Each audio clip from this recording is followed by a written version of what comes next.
자, 시작합니다. 먼저 어제 했던 거 복습 한번 해볼게요. 36페이지 육아휴직 관련해서 70조 2항 조문은 중요하지 않아요. 육아휴직 신청 기간이 뭐다? 강행법규로서 제적 기간이다. 그걸 아는 게 중요하네요. 틀리게 나오면 훈시규정이라고 쓰겠네요. 실제로 원고 측에서는 훈시규정이라고 주장했던 사안이었어요. 넘어가고 38페이지. 자, 이거는 우리 시험에도 이미 나왔기 때문에 개발행위허가 검토 기준, 검토라는 단어가 중요했어요. 검토 기준을 유의해서 만들어진 개발행위허가 운영 지침, 이건 내부 검토 기준에 불과하기 때문에 대적 구속력이 없다. 즉 행정규칙이다. 이것만 알면 됩니다. 대적 구속력이 없기 때문에 위법 판단의 기준도 될 수 없고, 즉 재판규범성도 없고, 뭐 이런 말이죠. 넘어갑니다.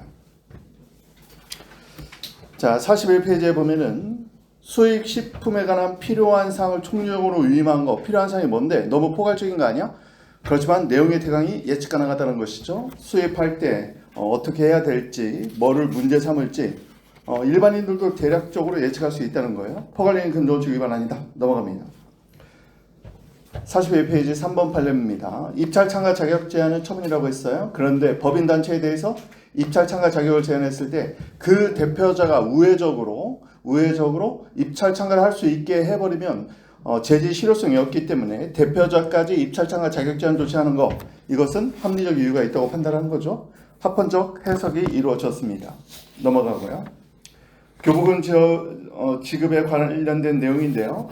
관리를 위탁했어요. 근로복지공단에 노동부 장관이 근로복지공단에 이런 지원금 교부에 관한 관리를 맡겼는데, 그 관리는 사후에 지급 결정을 취소하는 것까지 포함한다. 이게 핵심이었죠. 사후에 넘어가서 44페이지에 있습니다. 볼드 처리 중간에 보면 직장 어린이집 관리에는 사후적으로 지원 결정을 취소하는 것까지 이것도 관리에 포함되는 것으로 봐야 된다. 넘어갑니다. 45페이지 밑에 복무 중 자살에 관해서 상당히 인과관계가 인정되면 자살도 교육훈련 중 사망으로 본다는 거예요. 과거에는 교육훈련 중 사망에 자살을 빼버렸거든요. 자살은 스스로 결정하는 것이기 때문에. 그렇지만 상당히 인과관계가 어느 정도 인정된다면 이것도 훈련 중 사망으로 보겠다. 넘어갑니다.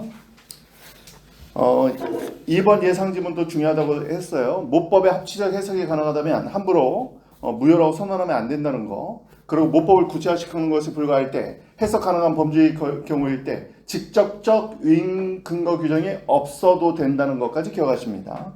이건 법행에서 규정한 바가 있다. 다음 넘어가서 36페이지. 가름하여 과징금, 즉 변형된 과징금은 위반행위 종류까지도 위임해야 되고, 열거되지 않은 위반행위에 대해서 변형된 과징금하는 건 위법하다. 자, 이거는 상당히 의미가 있는 판례였습니다. 넘어가서 47페이지입니다. 훈령, 행정규칙의 형식인데 위임이 없으면 대적 구속이 없다. 이것만 알면 되네요. 넘어가서 49페이지. 악취 배출과 관련해서 예상지문 한번 볼까요? 중요한 건 악취 기준과 관련해서 실효 채취를 하는 악취 공정 기준을 정한 고시가 있어요. 이 고시는 행정규칙으로서 대적 구속이 없기 때문에 고시의 절차를 중대하게 위반했다고 해서 위법하지 않다. 자, 이것만 간단하게 체크하면 되겠습니다. 넘어가서 그런 내용이 계속 있네요. 특히 50페이지의 2번 지문 다시 한번 보면 되겠어요. 고시에서 정한 절차를 위반했을 때 위법하지 않다. 세 단어만 체크하라고 했습니다. 자, 우리가 어제 여기까지 봤네요. 그 다음 진도를 나가보도록 합니다. 자, 11번 여기도 별표 하나 쳐볼까요? 한국수자원공사인데요. 지금 뭐 주식회사라고 되어 있어요. 수력 원자력 주식회사. 우리가 예전은 수자원공사 이렇게 많이 불렀는데 한수원이라고 약칭하겠습니다. 먼저 예상지문 먼저 한번 보세요. 51페이지. 공공기관 운영법 1번입니다. 39조 2항 및 하위법령에 따른 입찰 참가 자격 제한 조치 누누이 얘기했습니다. 처분입니다. 지금 법적 근거가 다 있어요. 그런데 2번 봅니다. 한수원이 지침을 만들었어요. 내부적으로 행정규칙의 형식이죠. 지침에 근거해서 등록 취소 및 거래 제한 조치를 했는데 얘도 처분이다. 여기서 좀 착각하기 쉬운 내용이 조금 있어요. 그래서 그 부분을 좀 설명을 해드리겠습니다. 위에 올라가서 양가로 4번 보세요. 수자원 주식회사가 자신의 지침에 근거해서 내려가서 등록 취소, 거래 제한 조치한 것은 결론, 처분에 해당된다. 여기서 조심할 건 뭐냐면요. 지금 판례가 말한 지침에 근거해서 이 지침이 법규명령이다. 이런 말이 아닙니다. 법적 근거다 이런 말이 아니에요. 그럼 법적 근거는 뭐예요? 예상지문. 공공기관 운영법에 있는 거죠. 그 하위 법령에 있는 겁니다. 자, 여기 볼게요. 자, 사안을 이랬어요. 지금 법령이 있죠. 법, 공공기관 운영법, 령, 대통령령 또는 총리령 부령. 이 법령에서는 2년을 상한으로 해서 입찰 참가 자격 제한 조치를 규정하고 있었단 말이죠. 그런데 한수원이 자신이 지침을 만들면서 이것을 10년으로 정해버렸어요. 그런데 이것이 위임이 없었단 말이죠. 위임이 없었기 때문에 첫 번째, 대적 구속력도 없습니다. 그런데 우리 판례는 어떤 설치를 하냐면요. 50페이지 밑에서 세 번째 줄 봅니다. 네 번째 줄 봅니다.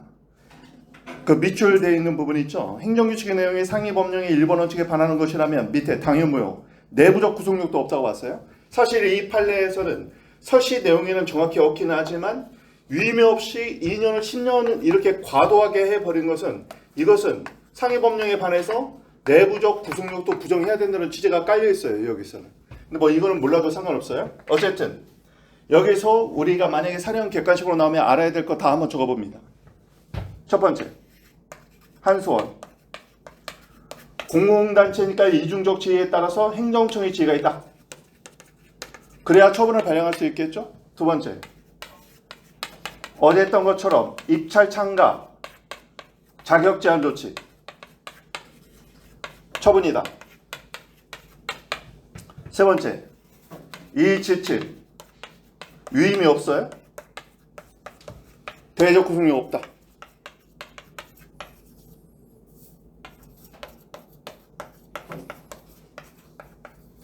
자, 타시험에서는 이것만 냈어요. 이것만. 3번만. 거기 보면은요. 51페이지 보면 기출지문 있죠. 2022년 국가 구급에서 나왔네. 타시험에서 한번 나온 판례는 우리도 좀 알고 있어야 돼요. 다만 우리 시험에서는 좀 더 고도로 어렵게 낼 가능성이 있으니까 구급에서는 딱 얘만 냈어요. 얘만. 이거는 뭐 우리가 이 판례 자체를 몰라도 금방 알 수는 있죠. 지침, 행정규칙의 현실인데 위임이 없다면 대적 구속력이 없다 이겁니다. 네 번째는 뭐냐면요. 이 지침에 근거해서 대적 구속력도 없는 이런 지침에 근거해서 입찰 참가 자격 제한 조치를 10년을 때린 거예요. 근데 10년 너무 과도하잖아요. 상위 법령은 2년이 상한인데. 그러니까 얘는 나중에는 무효로 본 겁니다. 자, 이 4번까지 하면 사령 객관식을 다 커버할 수 있겠네요.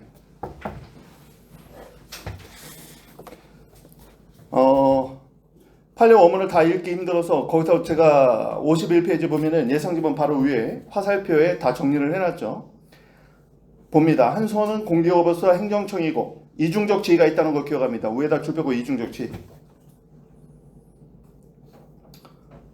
다음, 위임이 없는 지침은 행정규칙이며 따라서 대적 구속이 없다는 거죠. 위 지침에 근한 거래 제한 조치는 처분이고 이때 거래 제한 조치로서의 처분의 법적 근거가 지침이라는 의미는 아니에요. 근데 판례가 좀 약간 그렇게 해석될 수 있게 좀 설치를 했는데 그런 의미는 아닙니다. 행정규칙에 불과하면 대외적 처분의 근거는 될 수 없어요. 마지막 결론. 공공기관 운영법상 상한 2년을 훨씬 초과한 10년 거래 제한 조치는 무효다. 이게 지금 이 판례에 숨어있는 모든 쟁점을 두 줄로 브리핑한 겁니다. 이렇게 뭐 한 줄은 아니지만 우리가 그냥 한 줄 브리핑 이런 식으로 말 많이 했었죠. 한 줄로 이렇게 줄일 수 있어야 되겠다. 이거는 별표 하나 쳐놓으세요. 별표 한 2개 쳐놓으세요. 타 시험에서도 한번 언급이 된 판례기도 하고 여러 가지 쟁점이 숨어 있기 때문에 알아둬야겠다. 넘어갑니다. 자, 넘어가서요. 52페이지 판례 있죠. 요양 불승인 승인 처분인데요. 넘어가서 53페이지 기출지문 거기다 별표 쳐놓습니다.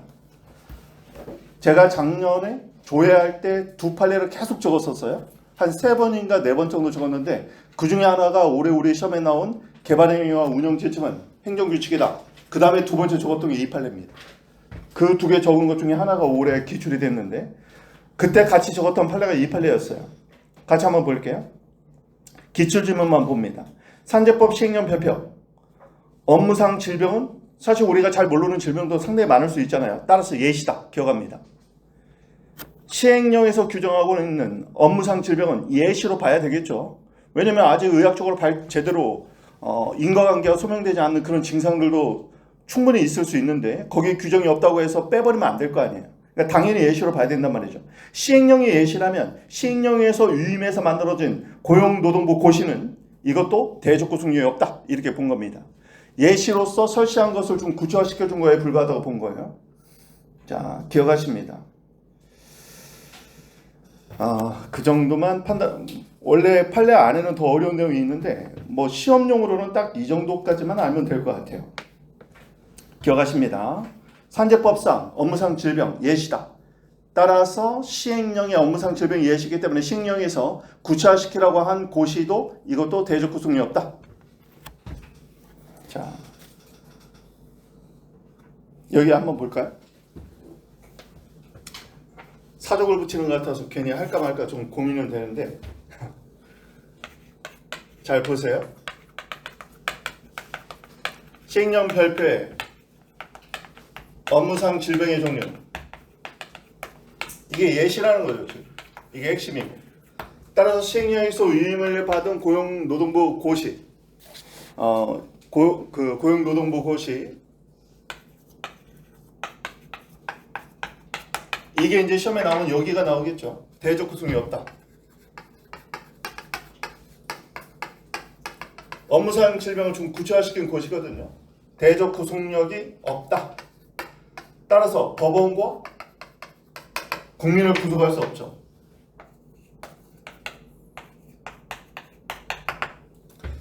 자, 업무상 과로와 관련해서 업무상 질병이 발병한 인과관계에서 업무상 과로와 관련해서 이 고시가 개정이 됐어요. 개정 전 고시와 개정 후 고시가 있었단 말이죠. 법원 입장에서 위법 판단을 할 때는 처분시, 처분 이후에 법이 개정됐는데요. 처분시를 기준으로 해서 위법 판단을 한다면 사실은 만약에 이 고시가 법원을 구속하는 효력이 있다면 법원은요, 원칙적으로 처분 당시에 변경 전 고시에 따른 판단만 할 수 있게 되는 거예요. 근데 지금 이 판례는 결국 이 논리는 마지막 여기로 내려오기 위한 과정이었어요. 첫 번째, 시행령 별표의 업무상 질병이 예시에 불과하기 때문에 이 위임을 받은 고시는 대적 구속력이 없어서 법원을 구속하지 못한다. 따라서 법원이 구속되지 않기 때문에 법원은 처분 당시의 고시뿐만 아니라 개정 이후의 고시 취지에 따라서 인과관계 판단 같은 걸 할 수 있다고 지금 판단한 거예요. 결국은 이 고시에 구속되어 있지 않기 때문에 개정 이후에 나중에 과로도 업무상 질병의 원인으로 규정이 됐거든요. 그걸로 이 전 사건에 대한 인과관계 판단을 할 수 있다고 봤어요. 이 판례에서. 그래서 여러분이 실무에 나가면 사실은 3번이 지금 핵심인데 3번까지 나오기는 좀 힘들 거라고 보여져요. 우리 시험은 1번과 2번까지를 물어볼 거라고 봅니다. 그래서 여기까지 알아두세요. 사실은 1, 2번의 논리는 3번이라는 결과를 위한 하나의 논리적 과정이었는데 얘를 내기는 조금 힘들 것 같아요. 개인적으로. 판례 원문을 읽어보면 그런 내용입니다. 넘어가고. 자, 그 다음 판례는 그렇게 뭐 어려운 판례는 아니에요. 2번. 넘어가서 55페이지에 예상지문만 보면 되겠습니다. 자, 예상지문 볼게요. 불용이한 처분 기준. 불용이한 처분 기준이 나오면 우리가 알고 있는 게 뭐예요? 버키메뉴 형식의 행정규칙이죠. 따라서 버키메뉴 형식의 행정규칙. 판례에 따르면 대적 구속력이 없는 행정규칙에 불과하죠. 그런데 우리 판례는 항상 이렇게 얘기했어요. 자, 앞에 봅니다. 우리 배웠던 거 복습해 볼게요. 버키메뉴 형식의 행정규칙. 대통령령이면 법적 성질은 대적 구속력. 최고한도로 해석한다. 세 단어. 불용일 때는 행정규칙 따라서 대적 구속력 없고 법원이 존중한다고 했죠. 그 표현이 지금 여기 나오는 거예요. 한번 읽어볼게요. 불용에 한 처분 기준이 다음 볼교처리입니다.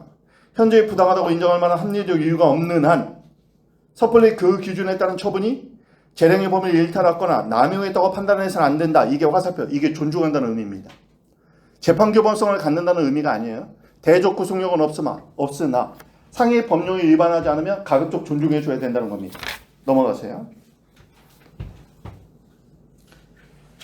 자, 행정계획 파트는 우리 시험에서 이미 여러 번 나왔는데 그럼에도 불구하고 행정절차법 40조의 4에 형량명령 원칙이 입법화가 됐기 때문에 유념해서 좀 봐야 된다고 했습니다. 예상지문 1번 볼게요. 형량명령의 법리는 두 번째 줄 계획을 변경할 때도 적용된다. 자, 이거는 최근 판례긴 하지만 최근에 법에 입법화되면서 옆에다 적어놓으세요. 절차법 40조의 4. 거기는 세 가지가 다 규정됐어요. 뭐예요? 처음에 계획 수립하는 거, 변경하는 거, 폐지할 때도 적용된다고 봤어요. 그래서 우리 법무에서는 얘가 나왔단 말이야. 법무에서는. 법정 모의고사에서는 계획 폐지까지 나왔단 말이죠. 그래서 지금은 아예 계획의 수립, 변경, 폐지의 경우에는 형량면이 적용된다고 아예 명문화 시켰다. 그렇게 알아두면 되겠습니다. 얘는 개정법 적용 전 사건이다 보니까 국법이 적용된 사안이어서 판례가 이렇게 설치한 거예요. 지금 법을 그대로 들어내면 절차법 40조의 4를 썼겠죠. 2번 환경이 나오면 폭넓은 재량이 인정된다고 했죠. 마지막 제출에 비료원칙에 뚜렷이 배치되는 등 그런 특별한 사정이 없는 한 폭넓게 행정처의 판단을 존중해 줘야 된다는 겁니다. 다음 기출지문. 일탈남용은 누가 주장 입증한다? 이거는 원고가 주장 입증한다. 왜다 무효도, 무효사유. 재량 일탈남용과 무효사유는 원고. 피고는요.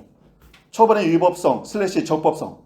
처분이 위법하지 않다, 즉 적법하다. 이거는 피고행정청. 왜? 법치행정 원칙 때문에. 무효사유는 원고. 왜? 특수한 하자니까. 재량권 일탈남용은 원고 입증. 왜? 재량권, 권리, 장애요건 사실이니까. 그렇게 기억하면 되지만 객관식에서는 그렇게 논리까지 알 필요 없이 그냥 무효사유, 재량 일탈남용, 원고 입증. 처분의 적법성, 다른 말로 위법하지 않다, 위법성. 이거는 피고. 그 정도로 넘어갑니다. 넘어가고. 자, 57번 예상지문입니다. 건축신고 수리를 하지 않았는데 불수리, 거부처분이죠. 예상지문 봅니다. 국토개발법 58조 1항 3호에서 개발행위 허가의 기준, 지금은 이제 1항 4호인데 3호도 있어요. 기준의 하나로 정하고 있는 도시군 계획 사업의 시행에 지장이 없을 것은 현재뿐만 아니라 현재는 시험에 안 나오겠죠. 구체적으로 예정되어 있는 거, 이게 핵심 키워드입니다. 도시군 계획 사업의 시행에 지장이 없을 것에서 이 사업은 현재 시행되고 있는 경우뿐만 아니라 내려가서 세 번째 줄 시행이 확정되어 있는 것 외에 구체적으로 시행이 예정되어 있는 것. 그 단어만 체크하면 되겠어요. 구체적으로 시행 예정. 여기까지. 자, 이런 것은 실무에 나가면 굉장히 중요하겠죠.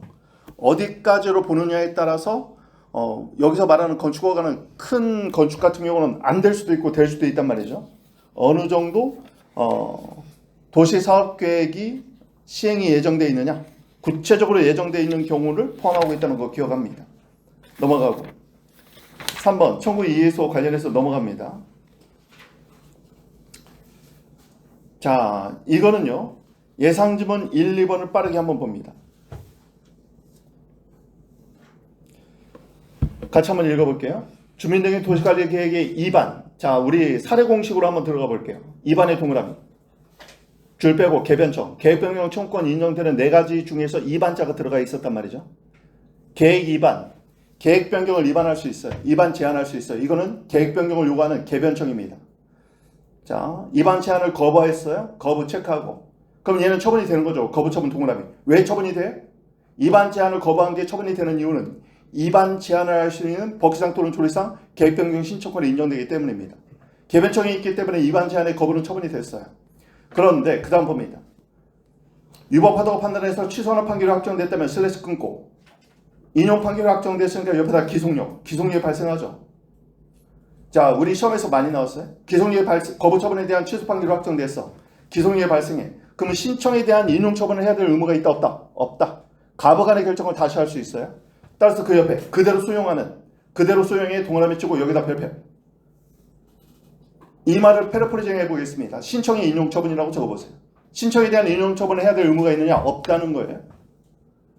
위법사항을 제거하고 판결의 취지에 따라서 가부간의 결정을 다시 할 수 있습니다.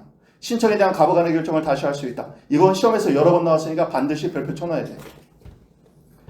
따라서 그대로 수용하는 신청에 대한 인용 처분을 해야 될 의무는 없다. 꼭 기억하세요. 그리고 2번도 중요합니다. 2번 빠르게 한번 읽어보세요.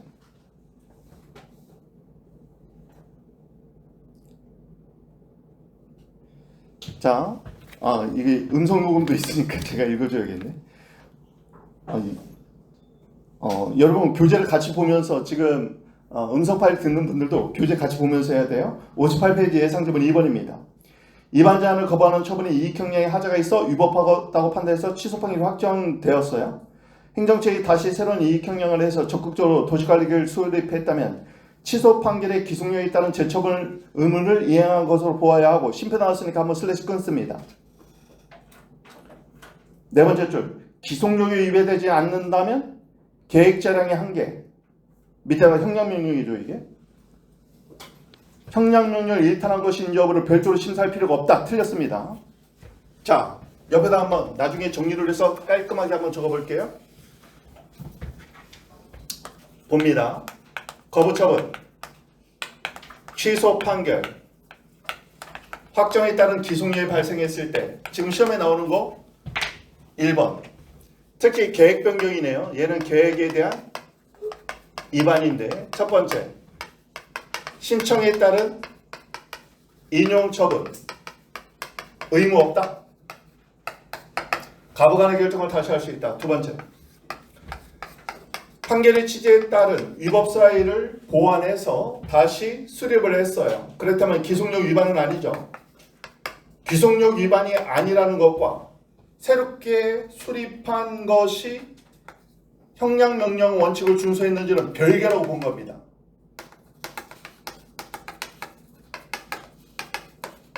양자는 별개다.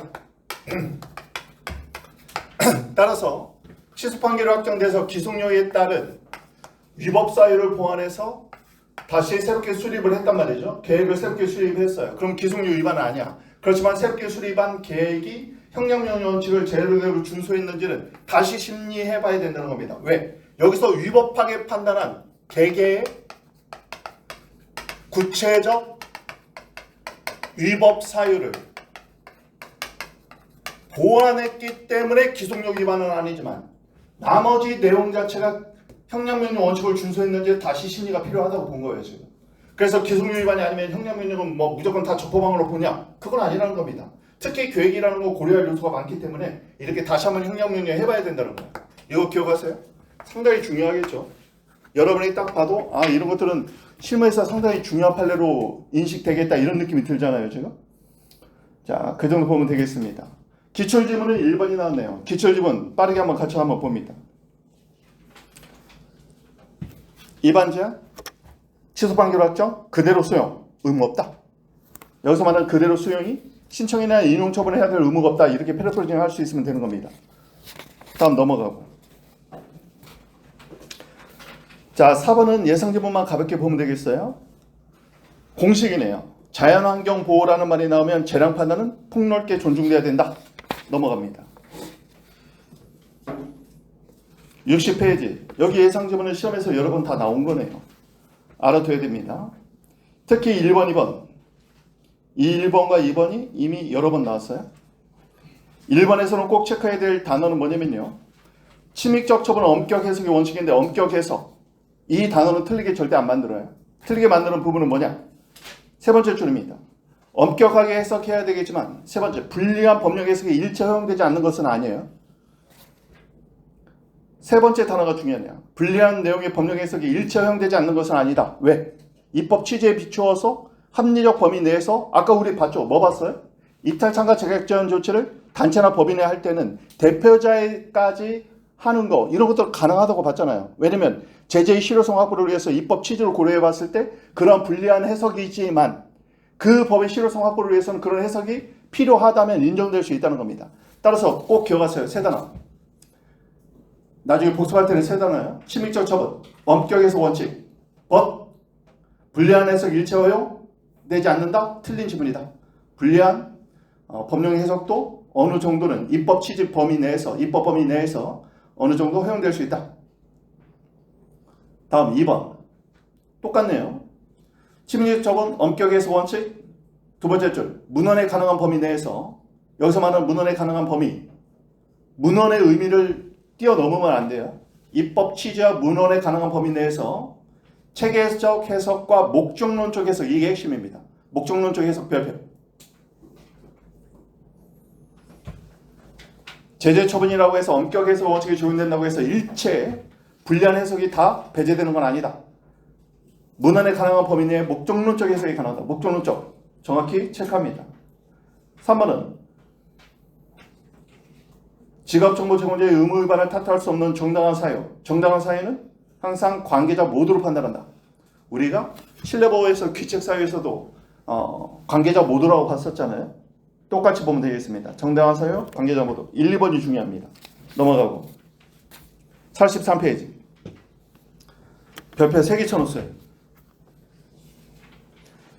자, 예상지문 1번입니다. 산업단지 입주계약 공법상 계약이다. 2번 산업단지 입주계약 해지 처분이다. 이게 중요하죠. 지금 원래요 공법상 계약 해지는 처분이 아닌 경우가 더 많단 말이야. 처분인 경우는 지금 산업단지 입주계약 해지하고 BK21 사건밖에 없어요. 옆에 추가적으로 BK21 사건, BK21 산업단지와 BK21 이렇게 적어놓으세요. 이거는요 특액 A급으로 처리를 해야 됩니다. 예전에 법모 사례로 한번 나왔어요. 이게 법모 기록으로 기록형으로 한번 나온 적이 있고 워낙 중요하니까 꼭 알아둬야 돼요. 물론 우리 시험에서 공법상 계약해지의 처분성을 몇 년 전에 한번 물어보긴 했지만 그래도 꼭 알아둬야 됩니다. 기록으로 나올 가능성도 있어요. 그래서 옆에다가 사기 적어 놓습니다. 사례뿐만 아니라 기록형 대비도 해야 돼. 기록형으로 예전에 나온 적이 있으니까. 따라서 1번 공법상 계약인데 2번 공법상 계약해지 처분성이 예외적으로 인정된다. 처분이니까 옆에 화살표. 행정절차법 21조 22조 적용. 동그라미. 거기까지 물어봅니다. 행정절차법 21조 사전통지 대상이 된다고. 왜요? 입주계약 해지는 불이익한 처분이잖아요. 침익적 처분이잖아요. 입주계약을 해지하면 원상회복하고 나가야 된단 말이에요. 따라서 권익을 제한하는 처분이기 때문에 21조 1항 사전통지 대상이 된다. 여기까지 알아둬야 됩니다. 자, 3번은 뭐 지워도 상관없을 것 같습니다. 시정명령을 6개월 내에 하라고 하는데 6개월은 고정되어 있는 것이 아니라 6개월 범위 내에서 1개월이든 2개월이든 6개월이든 할 수 있다는 말입니다. 이건 좀 당연하게 그렇게 해석해야 될 것 같고 1, 2번이 중요하다는 거 기억하십니다. 넘어가고 자 64페이지입니다. 얘는 제가 볼 때는 1번 이론적 지문이 나올 가능성이 많으니까 1번을 체크해 놓습니다. 뭐 2번은 뭐 3, 4번은 다 지워버리겠습니다. 3, 4번은 지우고 1, 2번만 보면 되겠어요. 자, 옆에다 적어 놓습니다. 묵시적 의사표시 가능. 묵시적 의사표시가 가능해요. 묵시적 의사표시를 추단할 만한 특별한 사정이 있다면 묵시적 의사표시가 가능하다고 얘기하고 있죠. 같이 한번 읽어보겠습니다. 행정처분하면서 논리적으로 당연히 수반되거나 수반돼야 되는 의사표시를 명시적으로 하지 않았다고 하더라도 두 번째 줄 행정처의 추단적 의사에 부합하고 상대방도 이를 알 수 있는 경우에는 행정처분에 위와 같은 의사표시가 묵시적으로 포함됐다고 볼 수 있다. 묵시적 의사표시 가능하다. 꼭 알아둡니다. 2번 한번 볼까요? 내용이 이제 적용됩니다. 정식이사가 선임되기 전까지 임시이사를 선임해 놨어요. 그게 전제 조건이었어요. 정식이사 선임 전까지 임시이사를 선임한다. 이렇게 했단 말이지. 그랬더니 나중에 정식이사를 선임해버렸네. 2번입니다. 읽어볼게요.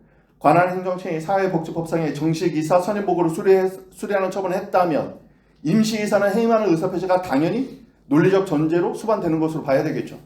따라서 임시이사 해임 처분에 포함된 것으로 봐야 한다. 1, 2번 연결되어 있습니다. 자, 위에다 하나만 적어볼게요. 우리 시험에 객관식으로 이미 나왔고 우리 시험에 나온 이후로 타 시험에 사례로 나왔어요. 550공채 1차 직위해제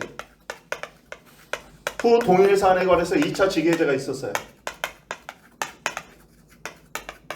이때 판례를 뭐라고 봤냐면 동일한 사유로 1차 직위해제와 2차 직위해제가 있으면 1차 직위해제는 어떻게 된다? 묵시적으로 처리된 것으로 본다. 이게 판례 표현이었는데 이게 우리 시험에 객관식으로 나오고 590채의 사례로 냈어요. 사례로. 자, 저것도 알아두십니다. 다음 넘어가서 65페이지입니다. 예상지문 1번. 이건 뭐 시험에서 워낙 자주 나왔으니까 별표 2개 쳐놓으세요. 도시정비법상 조합이 수립한 사업시행 계획은 조합이 수립. 이것도 중요해요.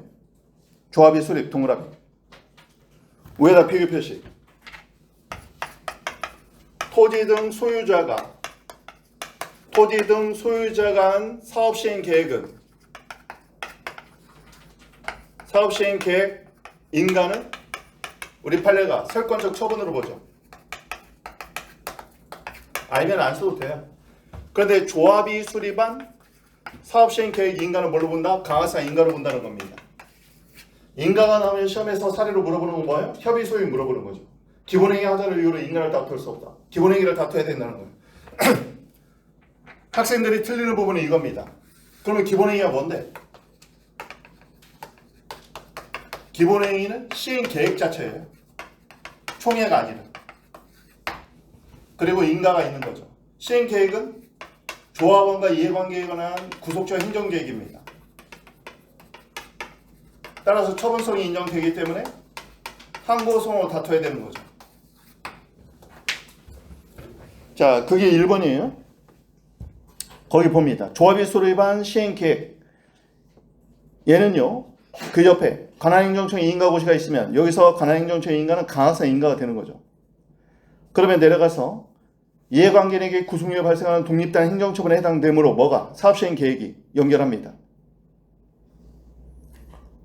해당함으로 슬래시 끊어주고, 인가처분에 고유한 하자가 없더라도 사업시행계획에 하자가 있으면 곧바로 인가처분을 다툰다 아니죠. 기본행위인 사업시행계획 자체를 항고소송으로 다퉈야 되는 거죠. 이거는 객관식뿐만 아니라 사례에서 이미 굉장히 많이 나온 지금 쟁점이에요. 별표 2개 쳐놓습니다.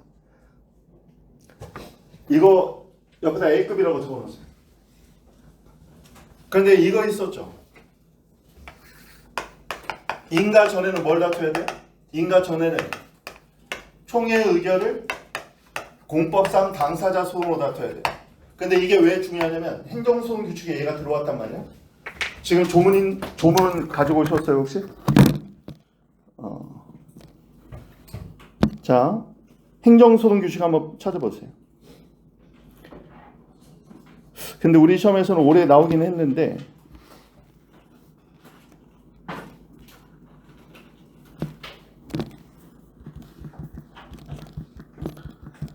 (19조) 찾아봅니다. 행정소송규칙 19조. 자, 우리 시험에서는 2호가 나온 거죠. 2호, 마목이 나올 거예요. 지금 이제 3호가 나올 거다. 3호 아니면 4호가 나올 거니까 3호 별표 치고 4호도 별표 칩니다. 공법상 계약으로 해서 행정소송규칙 19조 4호를 내든지 3호를 낼 수가 있는 거예요. 지금 제가 위에다 쓴 인가전에 총회에 대해서 공법상 당사자 소송을 다룬다는 게 행정소송규칙 19조 제3호 뭐예요? 나목이죠. 인가 이전의 사업시행 계획에 대한 총회 의결의 효력을 다투는 소송 3호 나목입니다. 이거는 조문을 반드시 써줘야 돼요. 행정소송규칙 19조 3호 나목입니다. 이거는 주관식으로도 중요해. 65페이지 다시 한번 조문으로 가봅니다. 자, 1번 다시 한번 별표 3개 쳐놓고 A급이라고 처리하고, 인가 전에는 총회 의결을 당사자 소송으로 다투는데 행정소송규칙 제19조 제3호 나목이다. 이거까지 기억합니다. 이건 너무너무 중요해요 지금. 2번은 간단하게 봐도 되겠습니다. 이런 판례는 상당히 많은데요. 세 번째 줄 보면 조합원 자격이 없는 자가 총회 의결에 참석해서 그런데 대세에 영향이 전혀 없어. 그러면 위법하다고 필요 없다는 거죠. 총회 의결이 무효다. 틀렸습니다. 일부 수에 지나지 않고 이 사람 빼고도 거의 압도적으로 의결이 됐다. 그런 경우에는 위법하지 않다는 내용이었습니다. 자, 오늘은 여기까지 하겠습니다. 자, 오늘도 여러분 화이팅 하세요.